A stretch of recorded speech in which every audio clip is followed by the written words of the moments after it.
voice sounds so silky smooth. You must have a really solid microphone. Oh, good. That is good news. That's what we're Oh my going God, for. it's nice. Hi. Excellent. Oh, that's great. How are you today? I'm great. How are you? I have to tell you, you know what? I'm glad we're recording this. Like, I knew I was gonna fucking cry, dude. I knew I was gonna cry. I quit my job actually. I literally quit my job this week. And I quit No my job. kidding. Yeah, no, and I quit my job because and I've been coaching for a long time. I've been around the block many, many times. And the Yep. stuff in this book is stuff that I've tried to like I've never seen it done like that. This is so I think every leader, every employee has to read this book because it's Yeah. only through reading this book that you realize that you deserve to be treated better. Yes, that's what I want people to Like know. so I just can't thank you enough for writing the book. I'm glad you like it. How are you feeling about the I actually, job honestly, to change? be honest, I'm in a really I mean, you and I don't know each other, so like coming at it, you can be like, oh my God, they quit their job. But I'm actually like, I have so many things in the pipeline, so many great things coming for me. Like, quit. And then I started reading your book, and I will tell you, I've only been able to read through so much of it because Yep. it's so traumatic for me because it's so real and you're so direct, like unafraid to just say, look, this is how it is, and this is what we need to, and you named so many important things in here. So I actually want to ask, and I would just diving fucking right in. Hey, Robyn. Okay. Actually, no, I'm actually really curious. So, what this? You must have lived some serious shit to write this book. So I'd be curious to know what inspired this book. Yeah, so I started making content. I've been doing leadership content for quite a while. I've been management for years. And I started doing my own thing. I went independent a couple of years ago, and all of a sudden, I no longer had to like navigate around the board's feelings and the CEO's feelings. Like, I suddenly found myself in a unique position where I could say the thing that everybody wishes that they could always say. Whereas usually you're in the boardroom and you're like nodding along and you have to phrase things so delicately and keep in mind how this person feels and that person feels. And I said a lot of people just don't have the opportunity to say the truth. And so Mhm. somebody has to be out there to pull things in this direction and just say it more directly and clearly. And maybe this isn't something that everybody can achieve, but like this is where we all want to go. This is the type of environment that we want to work in. And if we don't at least say that out loud somehow, if somebody doesn't say it, we're never going to get there. You say that this is the kind of environment you want to work in, but I'm actually curious, like how many I would argue that so when I was in the corporate the first time around, right? Like I really had no understanding of what was or wasn't a healthy environment or what I Yeah. wanted. Or like, you mentioned that you're in the boardroom and like that you feel like something is off or somebody's saying something. But it wasn't until I left, right? And then I spent 10 years doing many things, right? I worked as a director in a small company. I did many, many different things, got a lot of exposure experience, did a lot of internal work and work with coaches myself and so on, to where then you go back to corporate and now you look in and you're like, I can see everything as it is now. And now I'm going to speak these things because I understand what is needed and I understand what to say. I'm curious, in your experience, how have you found that this applies or that this plays out with organizations where people haven't they don't even at this point because they've been dealing with this burnout and the oppression for so long, they don't even feel like there is another way or that they're worth another way or whatever the reason is. Like, how do you navigate that bridge? Because somebody has to actually believe or even know that it's there for them to want it. Yeah, you're absolutely right. There's sort of two parts of it. The first one is pretty much no matter where you work, with maybe a very small selection of exceptions. That place is going to tell you this is the way we do things here, and this is right and it is normal. So you better get used to it. We have all the power. Too bad if you don't like it. And it's the people within that environment that are going to say that. And the structure itself is going to send you that message every single day. So, over and over, your entire career, from your very first exposure, maybe even before you get your first job, you're receiving this message. This is the way things are. You're the problem, not us. Even though, if you take a step back and you look at, okay, well, what did they create here? Did they set their people up for success? Did they set you up for success? Mm-hmm. Or are they being fair towards you? The answer to all of those questions very often is no, absolutely not. So there's this really inverted power structure, and it's like shrouded in secrecy, and it's propped up by all of these pieces and all of these people, and it's all kind of working against you. The answer, I think, is you do have to know it yourself, and it also helps a lot to know other people who feel and think like you Hmm. do, so you don't feel totally alone. Yeah. Because they isolate you on purpose. That's the reason they don't share any salary information. That's the reason you're not ever supposed to talk about your performance review. You can't say anything about your boss without getting in trouble, because they're isolating you and then they're holding all of this power. And it's so that they can pay the bare minimum and take essentially no responsibility for any of the results. They can put all that back on you.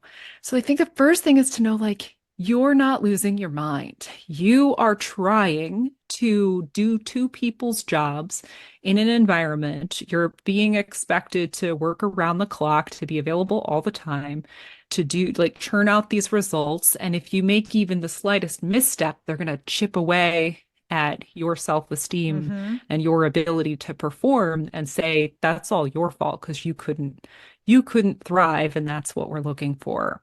And so all that stuff about, thriving in a fast-paced environment, like that's not realistic. Just because some things have been normalized within the corporate space does not mean that that is a realistic way that a human can perform. I love that you said that, that I actually, and I'm going to be really honest, I feel like you articulated this way better than I actually, the word normalize never came to me, and I've used like 600 different words to try to explain it. And I'm like, but that's actually what it is, right? Yeah. People say, what the way I typically say it is, I hate when people say this is the way it's always been, right? Yes. And this is why we're doing it this way, right? I'm going to adopt the normalization more, because what we have done, and it's so true, we have normalized this kind of oppressive behavior.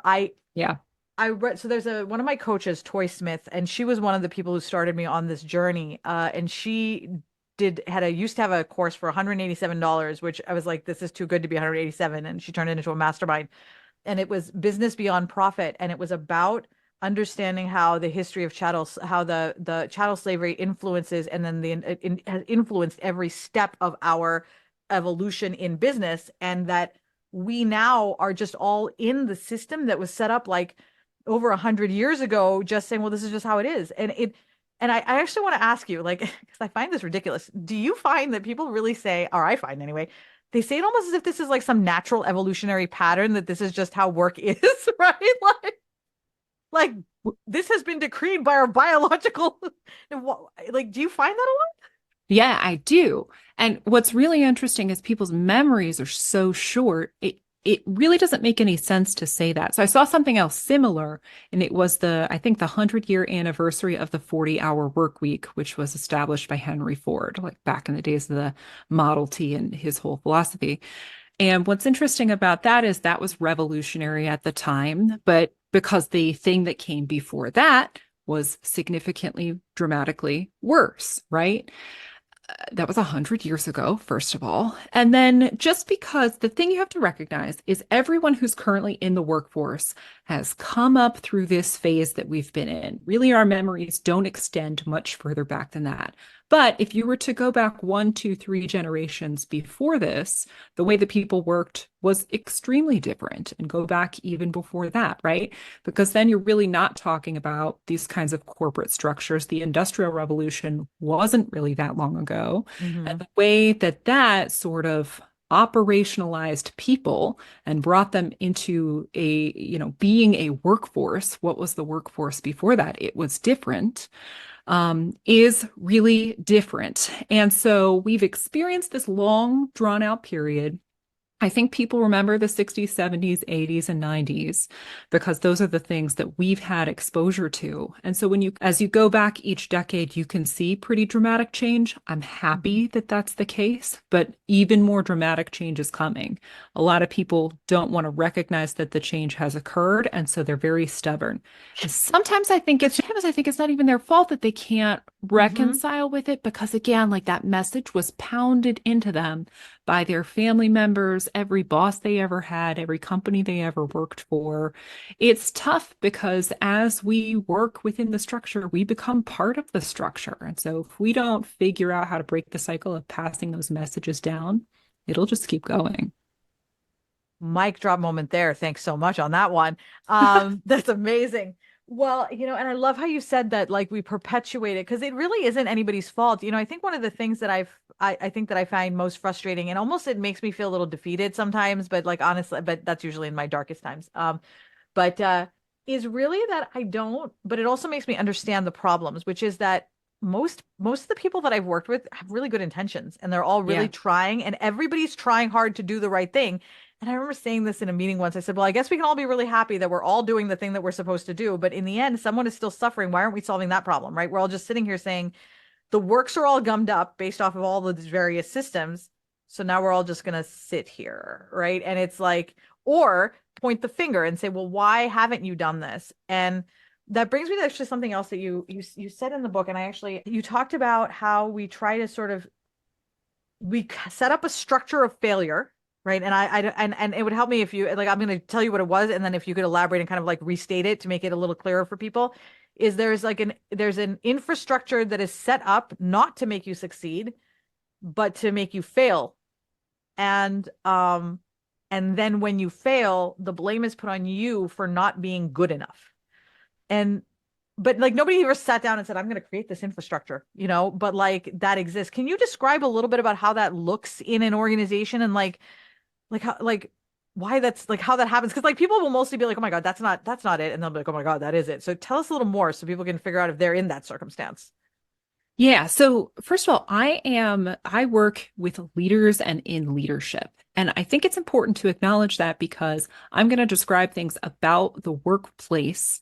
And ultimately, what needs to happen is leaders need to take more responsibility and recognize that they have created this structure and that they are responsible for fixing it. And if they do not fix it, if they do not build an environment where relationships are based on trust, if they do not establish appropriate workloads and appropriate priorities, then they're going to fail not only at their goals, but also at creating a structure that can be successful in the first place. Mm-hmm. So the reason I bring that up is look at something like workloads. Right now, the way that corporations are operating and businesses really of all sizes, it's not just, I hear this about nonprofits, teaching, all kinds of areas, healthcare, is they're just testing out to see what is the maximum amount that we can put on people Mm-hmm. for the maximum amount of time without things blowing up in our face. And then even if it does blow up in our face, how can we then just minimize the damage maybe with a layoff or something Mm-hmm. and move on from there, kind of ignoring the human capital damage that comes along with it. So there you are caught in the middle of this because I've been in many boardrooms where we're taking a look at the expansion that is desired by the leadership team. They want to launch new products, they want to implement new processes, they want to do all these things. And maybe they have good projections on what type of workforce expansion they need, or maybe they don't. A lot of times they just don't. Mm-hmm. They just say, this is what we want. Now middle managers, you go figure out how to get this done. And then they start loading up people's plates with more and more and more to do. And then maybe you have some turnover. Maybe they fix that, maybe not. They're just experimenting with their current workforce to see, can we get away with this basically? And in large part, they do because they don't face a ton of consequences. Maybe the CEO faces some consequences if the product launches is successful, but it comes back to those people with the good intentions. Because I'll tell you, I worked in a bunch of businesses and I'm always responsible for hiring too. I hire good, hardworking people, people that care, people that fill in these gaps, even if they haven't been asked to, because I just feel like it's the right thing to do. And so there they are, they're absorbing and absorbing and absorbing, and they're carrying things along and they're 90% successful. But if they miss even a little bit, somebody comes back to them and they says, that was you, that was your fault. We need to hold you accountable now for your mistake. And listen, I'm all for accountability, but built in right there is a lack of accountability on behalf of the leadership and the Mm-hmm. managers for creating the correct environment in the first place, for prioritizing in the first place. They need to take that much more seriously. Wow, like you said so much stuff. Like I was literally just hypnotized by what you were saying. I'm interested in your thoughts on what happens when you have a leader like this who is defeated, right? Who's like, I'm doing all this, but the corporate engine or the engine that exists is just too big for me to have any impact. Like, That's why I quit, by the way. So I'm curious then. So like when you run into leaders like that, and actually like you're just so I feel like this is the best call I've ever had. Honestly, this is amazing. Can you tell me how you deal with that? Like what should they leave? Like what do you suggest? Are there situations where people can't be helped? Organizations? Sometimes, yeah, sometimes there's too much that's stacked up against you. I do talk to lots of people who feel like they've been banging their head against the wall for weeks or months or years in some cases. And it's funny because like I do on my TikTok channel, I do Bad Boss Story Time. We do these stories. And I think it is sometimes sort of like the Am I the Asshole stories where like it's always like you should get divorced. Right? But in And the you're in like, the God, corporate tell version, your it's like, boss. yeah, you should quit. Like this isn't worth it. Get a new job. Because a lot of times, in the past, you had to stay for a longer period of time in order to be kind of taken seriously, or maybe you didn't have as many opportunities because Hmm. things were more limited, especially locally. But if you've really put in a lot of effort, you do have to at a certain point decide, am I going to continue here? And then there's some choices to make. One thing about the book is it ranges from small things to large Hmm. things that you can just do 100% by yourself, like communication changes. And then some things that are going to take the entire organization, like working on your carbon footprint. You can't do that by yourself unless you're a Right. one person company. And so I think it's important to offer all of those options because every single person has an impact on the culture of the organization, but you also have a purview. And if you try to go too far outside your purview, it is going to be increasingly difficult the further you get away. So you could say, I know the perfect way to change this policy, but you can wave that perfect new policy in the air over and over. And if the person who gets to Hmm. decide whether they implement it or not simply doesn't agree, you may never win that battle and it just may not be worth it. I think sometimes people, when they do leave, they feel like they're letting their team down, but I don't think that's the case. I think you championed for your team for as long as you could and you did the best job that you could. And here's what I encourage people to think about. You were compensated during that time. Did you offer a fair effort for what you were compensated for? And almost always the answer is no, I offered way more effort than I was compensated for. And Hmm. if so, like if you need to, lay down your tools in this metaphor and move on to the next thing, it is perfectly okay to do that. God, that's such a great perspective shift.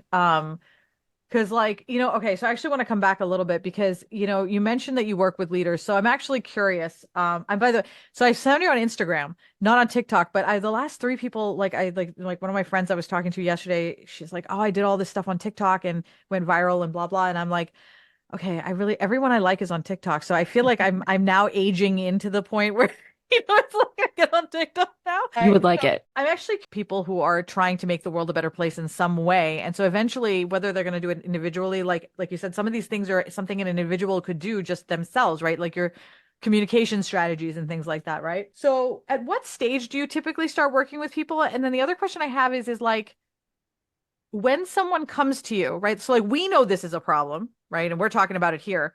But I'm curious to know what is the problem that people, when they come to you, what is the problem that they actually think they're having or that they're struggling? And then you're like, you hear it and you're like, oh, like, I'm curious to know what is happening on the other side of that conversation. Yeah, so my background, I worked in a series of startups from the early part of my career through sort of the middle of my career. I climbed the whole corporate ladder, from my first management job up through the C-suite. And in the last couple of years that I was working for organizations that were not my own organization, I transitioned from working in professional services to actually working in management consulting with big giant clients all over the world. So I work with people of all levels, from people even who are aspiring, like they're considering becoming managers, all the way to boards and CEOs. Really?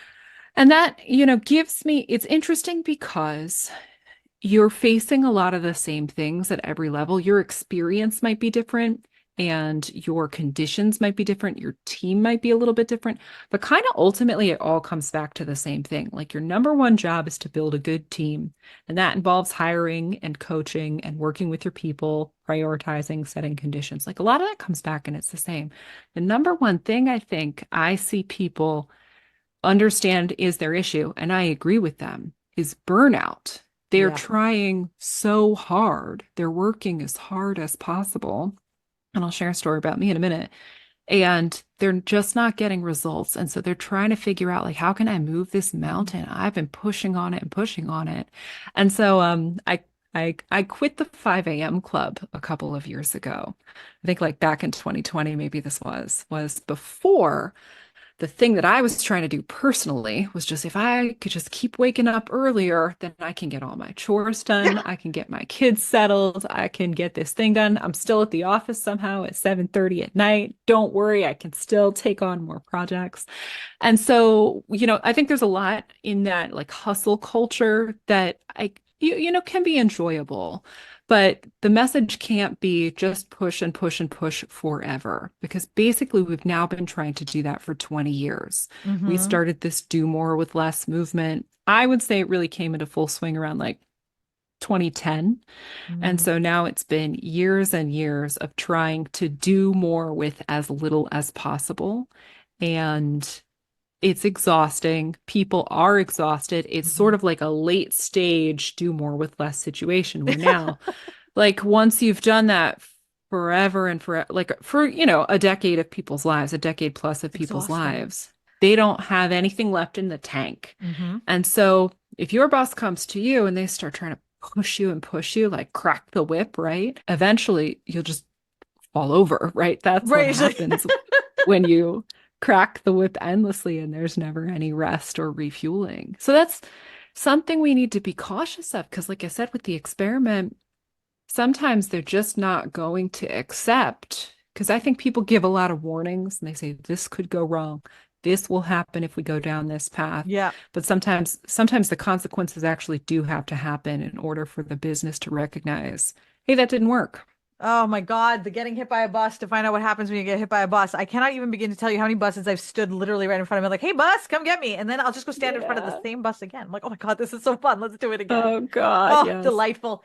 Um, I'm curious actually, and I meant to ask this earlier, so but you said something that like kind of reminded me of it related to the boss who's anyway, I'm not gonna try to relate it to anything. I'm just gonna actually ask you because but basically how much do you feel? Years ago, I used to be a workaholic, absolute workaholic. I worked all the time, 24/7, burned myself out. I was all about the hustle culture. And you know what? And it was part of my identity. Yes. And a lot of my identity was wrapped, and we've all been conditioned to have the workaholic be part of our identity. Like I'm so proud, look how busy I am, like that, the Yes. fetishizing of that of busyness. I mean, it's only because my wife is so opposite. Oh my God, like she's not like that at all. Like I met Good her for and her. she was just, oh my God, her boundaries were like disgustingly good for around work. And I was just like, what the hell is wrong with you? And then she'd be like, one day we'll retire. And I'm like, I never want to retire. I'm gonna work all the time. And we had so many, like, just our philosophies were completely opposing. But over the years, as I started to get unhealthier and sicker because of this, because you said we do this for so many years. And what it really is you're like doing this for so many years. Eventually, your skin gets raw, you start to get down and it starts to bleed, and you start to do serious damage. I went into the ER one time for my blood pressure, and the doctor said, your blood pressure would be better if you calm down. Just had to share that. And I was like, go fuck yourself. Thanks. I was like, wow. But I was also like, oh my God, no. But a lot of that came down to the fact that societal conditioning in every way puts us in a position where many of us, our identities are wrapped up in our busyness, our workingness, and or our job. Yep. And all right, like, so I am a research administrator. Before anything else, I used to say I'm a research administrator. Like that's it. And you mentioned that if you go back several generations, right? You talked about how work has evolved but if you go back sort of like even further, right? So like there was like a bad time, I mean, but if you go back even further before, you get to a point where we were living very differently, right? And one of the things that I've been trying to think about for myself as I live more intentionally is what does it feel like to live differently, like listen to my body. And like, I mean, sadly, I barely know what my body wants anymore because of, you just get so caught up in work all the time, right? So I'm curious to know how much of all of this, the identity part is, do we need to work on? Like, do you think that that's important to be able to divorce our identity from our work? Like, because I struggle because I can see both sides of it. And so I'm curious, what do you feel about that? And how much do you feel like the corporations and organizations influence maintaining that status quo so that we do see ourselves as our identity? So we see that my work is the most important thing for me and I'll sacrifice everything for that. I think it's pretty important. And I think it's pretty complicated because, again, we've gone through some different waves, right? Especially with what does it mean to be successful, especially as a woman? I'll speak for myself there and say, okay, well, I want to be taken seriously from a career perspective. And so I'm going to try to do it all. And I think a lot of people, one of the reasons that they attempt to incorporate into their identity in this way is because they want to be taken seriously and they're afraid that they'll be viewed as either unimportant or unserious or undedicated or lazy. And so it is fascinating to look at what happens when you sort of pound that belief into people, like the number one thing that like would be the worst possible thing you could be labeled as is lazy, and Mm-hmm. any possible thing, any possible mistake that you could make, you're 2 minutes late. Oh no, you better not do that again because we're going to slap that label on you real quick, which really does not make sense. And so I think we've gone into a phase where there was a lot of emphasis placed on career for a lot of people. That was a way that people wanted to be able to showcase their value, the things that they brought to Mm-hmm. society, my ability, my knowledge, my prestige, right? And so all of that is there for me to latch onto. But if I latch too hard onto it, then it starts to fuse with me. And all of a sudden, it's more and more and more, and I can't unfuse it, or unfusing it is pretty difficult to even attempt. Because now Mm-hmm. I'm very interwoven who I am with what I do. And for some people, that could be great. Like if you're an artist and you want to really fuse those things together, this is my identity and this is what I do. Wonderful. Although that doesn't necessarily have to be the case, even for something like art. Whatever your area is, I think ultimately you should get to decide and you should be able to look at other people's perspectives and then say, that's their perspective, but I need to decide my own values for myself. I need to decide what percentage of my time I want to dedicate to my work myself. And I have to find the balance that's right for me. And I want to be able to describe myself. I'm the one who gets to introduce me. And so I am the one who's going to write that story. And it's hard because every single person is going to thrust their opinion on you. They're going to bring labels to you. And it's really hard to tune all of that out, to not attempt to spring into action and be like, I can do it.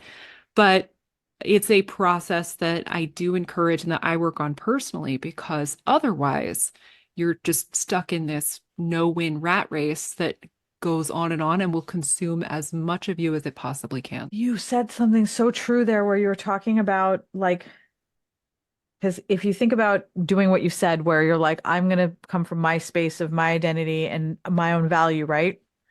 That means that I may show up at work at 8:08 or 9:08 or whatever, right? Yeah. And my boss may think I'm lazy.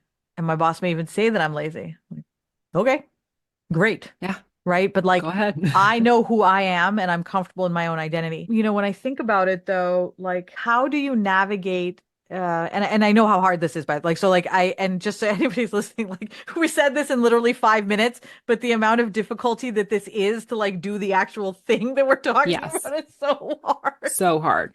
Like, so we're saying the words, but and I feel like, we both, like you said, you've been doing this work, I've been doing that work. But I feel like even when, and I found this interesting when I went back to corporate America, because I had all of this knowledge in like everything you're saying I knew. Like, so I 100% aware of it.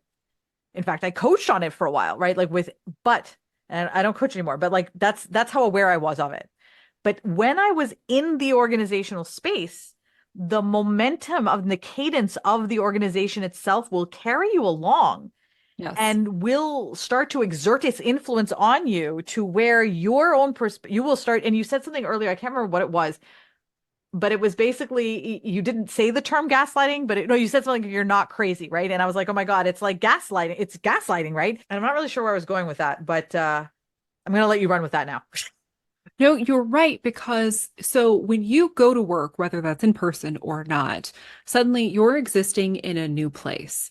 And you go to different places and you're there, these conditions are all around you, right? So things like email, for example, email can be extremely time consuming, Hmm. and we all have a different relationship with it, right? So especially in the corporate space, there's a lot of email expectations, sort of etiquette and culture that kind of goes along with that. And that's just one of very many forces that exists around you when you're working, and also even now when you're not working.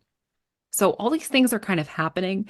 It's very hard, I'll say, especially for me. I used to pride myself on my dynamism, my ability to adapt to different environments. And then as I've gotten older, I've realized, in some cases that's working against me. And I have to try to figure Hmm. out how to control that more, because if I react to everything, I will give up all of my time and I will give up all of myself and have nothing left over. And so that's something in the last couple of years of my career that I've tried to be more intentional about. And I have a plan, like an ongoing plan for what I want for the future. It's not easy. Some days I feel like I am doing a better job at it than others, but it is important to recognize, like, it's like going to a different country. Like, they speak a different language here. They've got a different schedule here, and I need to figure out if I can be okay here. Does this work for me? If it does, if you can kind of navigate it and find some balance, perfect. And hopefully, someone on the other side of that sees you, recognizes you, and is helping you try to, achieve some stability there. But Hmm. a lot of times that isn't the case. That you're just having this whirlwind that's sweeping you up, and it will Yeah. sweep you away if it goes unchecked. And that happens to lots of people, and it just feels confusing when it's happening. Almost part of I mean, as designed, really, it's a feature, not a bug. We are, as long as we're kept confused, then we will be looking to others to give us, tell me what I should do. Tell me what the next thing is. And typically that's going to be your boss. And your boss, I find, and I'm curious to know, right? Because I think your boss, one would hope, has your best interests at heart, but your boss is also part of the system. So tell me a little bit about that part, right? So now, like, let's say that like you're going in, and now you're like, I hope that my boss is going to have my best interest at heart, is going to support me and do this, and like I'm going to ask them what to do. But tell us a little bit about how that boss is answering, like based off of like, and how that actually is not like we may not want to be looking in that direction every time. And I think when you have that type of a boss, the person who's got your back, the person who's a really strong advocate Hmm. and who approaches their relationship with you and what the team does with a lot of groundedness. But even when that is the case, in most organizations, 99% of organizations, you're sort of lucky to get paired up with that person, and then they've got peers and they've got people that work above them in all directions. There's the CEO. It always goes back to when you get to a top of the organization, there's a cyclical structure where there's the CEO reports to the board, and then the board instructs the CEO. And Hmm. so there's sort of no end to all of this, Yeah. where everybody is bringing something to the table in terms of directives. So if you think about the way a lot of corporate jobs work, at least, and one of the reasons I focus on corporate is that's my background and experience. One thing that's good about corporate is corporate has resources, right? So I can say, listen, you got to pony up more cash for salaries here. And I know that in spaces like teaching and healthcare, it's Yeah. a Okay, completely that makes different sense. ballgame. And that's why Ah, I emphasize that. that's Yeah, where it it is. really is. It's a totally different process. So in corporate, sometimes I just need to sit people down and say, you're being cheap here. You're being too cheap. Can't get what you want. We should say that in academia too. Well, I mean, there's some things in common, right? But so think about this, right? The way that your job is structured, I bet a lot of people have this experience. They start disorienting and distracting you from before your workday even begins.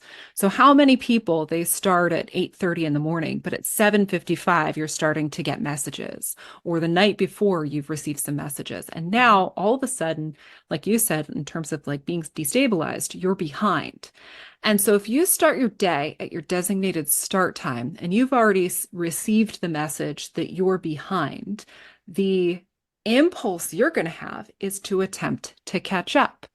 And so this is, like you said, that's a feature, not a bug. That is built into it so that from the jump, they're squeezing as much out of you as they possibly can, because that allows them to not pay you more and not necessarily hire more people. Maybe they can get 1.1 people's worth of work out of you.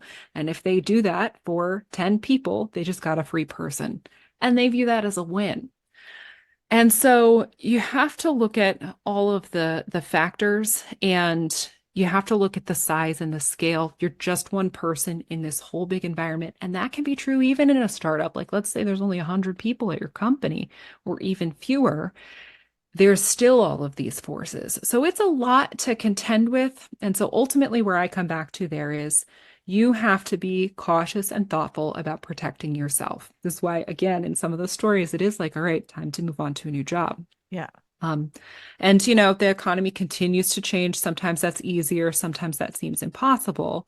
But even if you say to yourself, okay, I can't move to a new job right now, like maybe there's something holding you in place. Like, you want to have a baby in the next year and you won't be able to qualify for FMLA if you move jobs right now. But so even if you can say to yourself, I know that in another year and a half, I intend to move on from this position. I think that feels better because then you can at least have that internal sense of stability and feel like you're being true to yourself and your values, even if sometimes you have to make compromises in what you're going to do today or tomorrow. Mm-hmm. I think it's interesting, actually, you're talking about like saying it, that you may leave in a year or so on, right? You're right about the fact that like they're different in that there's budgetary considerations, I think. But the thing that I think is the thread that ties through is that people are seen as commodities, right? And they're not. It's almost like workflow is about out the dollar amount, right? It's about the what we're moving dollars around. This person can handle $30. This person can handle this, whatever. We're moving but the person is now just a number on a sheet. I think so. You're coming at it from the side of leadership, which is super interesting, right? And I want to come back to that in a second because I think this is also something super important for employees to read. But the thing that I actually decided to come at it from was how do you, if you're the person who's going to be staying in this organization and doing this work, okay, how do you now approach your work in such a way that you're erecting safe boundaries and logistically speaking, right? You're prioritizing. How are you? And like, I have like a list of scripts and stuff that basically says, here's how you say no to your boss and like that kind of thing, right? Like, and it's really all about, do you have scripts for your boss too? I don't. I usually have like principles and questions, like guidance Got it. items, No, usually and not that's scripts. perfect too. If you did, I wanted to take mine out and pimp yours instead. I was like, no, wait, I want to promote yours. But it's really all about because there's the part that you're talking about, which is that the leadership has to take action, right? And Yeah. absolutely. And we as leaders, this is our responsibility. But the reason why I think employees need to read this is because we also do not know what is acceptable and what isn't, because, like you said, almost all of us came into work with very specific stories already written about what Yes. work is, what value is, laziness, just the whole thing. Like there's literally a dissertation you could write about what I already know about work by the time I'm 7 years old, right? And Yes. we bring those into the workplace. So in order for you to know where you're going, you have to know where that destination is, right? And for many of us, we don't know what good, healthy looks like. This is a blueprint for what good and healthy looks like. So I think that like an employee reading this would be able to look at this and say, "Oh, shit. My boss does all of these bad things in here that is listed, and you know what? I'm out, right?"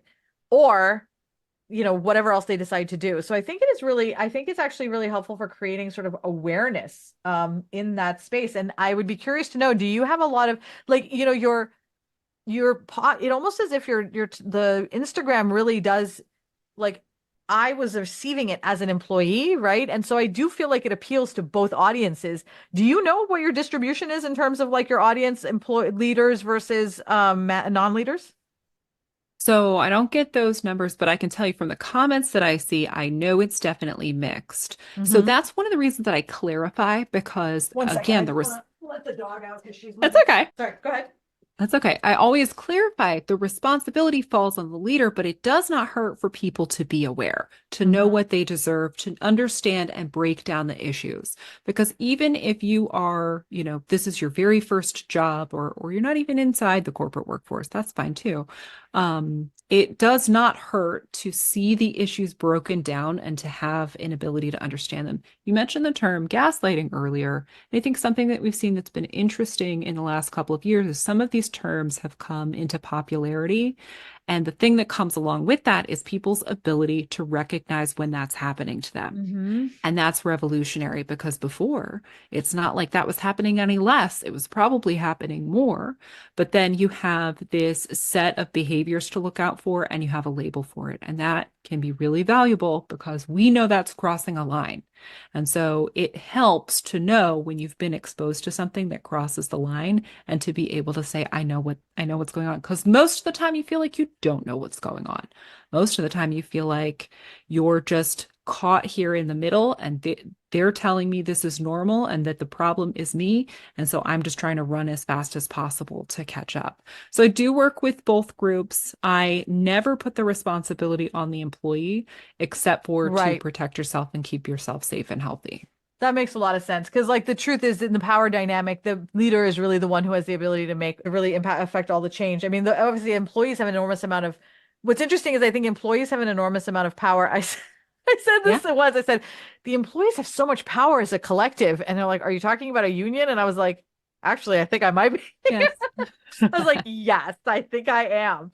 One other thing before we wrap up, because I realized, I mean, you're so brilliant, and do you have a minute after this? I actually wanted to ask you something. Yeah, it's a Okay. delight to talk with you. And you as well. Oh yeah. So, everything that we've talked about is really about a very difficult journey, like very, Yeah. very difficult. And like, if you are someone who is in an environment like this, I'd like to ask can you talk a little bit about the trauma and how like it makes so for me it took a team of people, right? Like I'd already worked myself to death, so I had needed doctors. I had a spiritual guide, I had a therapist. I had to go back to therapy. I mean, I love therapy, so I went back to therapy.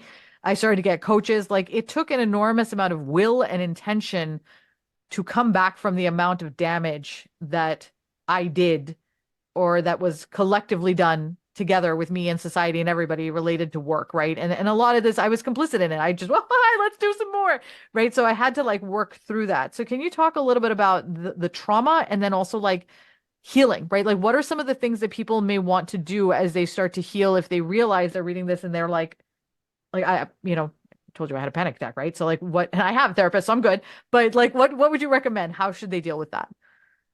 So this really runs the gamut from the most traumatizing experiences to kind of like micro traumas, microaggressions, like little things that's just sort of like destabilize you. There's really, I think it's important to say, some people experience harassment, some people experience workplace bullying, and even situations that are full out dangerous.